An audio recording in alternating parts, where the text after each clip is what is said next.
আগপেটি আহিছে আৰু সেইসকল লোকক যিকোনো প্ৰকাৰে আচলতে এই যিহেতুকে মূল পথ থাকিব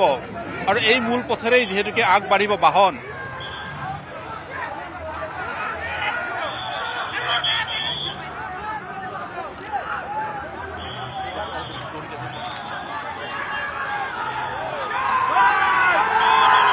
এক প্ৰকাৰ ক'ব পাৰি জনসমুদ্ৰক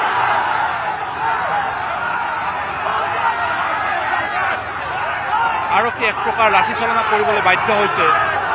আমি দেখুৱাইছোঁ আৰক্ষী এক প্ৰকাৰ লাঠিচালনা কৰিছে দেখুৱাইছোঁ যে এক প্ৰকাৰ উত্তেজিত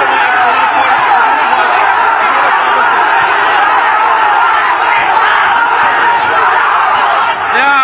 দেখিব পাৰিছে যিগৰাকী আৰক্ষীয়ে পৰিস্থিতি নিয়ন্ত্ৰণ কৰিবলৈ চেষ্টা চলিছিল সেইগৰাকী আৰক্ষীকে বাধা প্ৰদান কৰা দেখিবলৈ পোৱা গৈছে আৰু এইদৰে যি বেৰিকেড আছিলে সেই বেৰিকেড সম্পূৰ্ণৰূপে ওপৰাই এয়া দেখিবলৈ পোৱা গৈছে পূৰ্বৰ সেই স্থানতে পুনৰবাৰ এইসকল অনুৰাগীক সেই একেই স্থানতে তেখেতসকলে থিয় হৈছে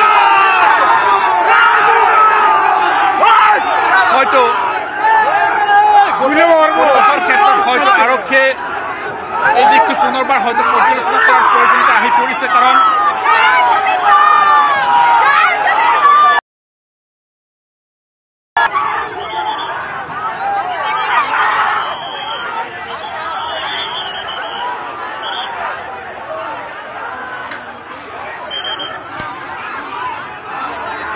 আচলতে এয়া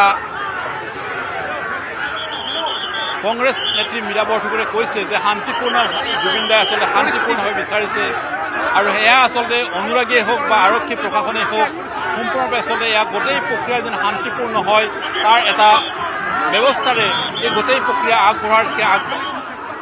কথা কৈছে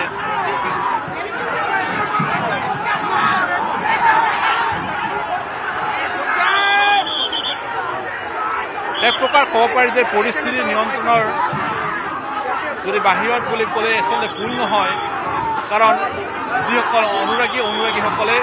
কোনো কাৰণতে যেন পিছ মুৰুকি যাব বিচৰা নাই তেখেতসকলে বিমানবন্দৰৰ যি মূল VIP যিখন গেট সেই গেটৰ সন্মুখভাগলৈ তেখেতসকলে আগবাঢ়িবলৈ চেষ্টা চলাইছে এক প্ৰকাৰ ক'ব পাৰি যে আৰক্ষী আৰু অনুৰাগীৰ মাজত যেন এতিয়া এখন খণ্ডযুদ্ধৰ সৃষ্টি হোৱা দেখিবলৈ পোৱা গৈছে আৰক্ষীয়ে বাৰ বাৰ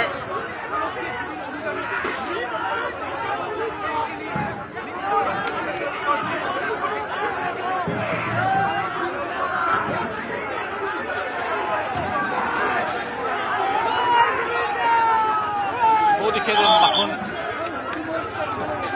এই পৰিৱেশ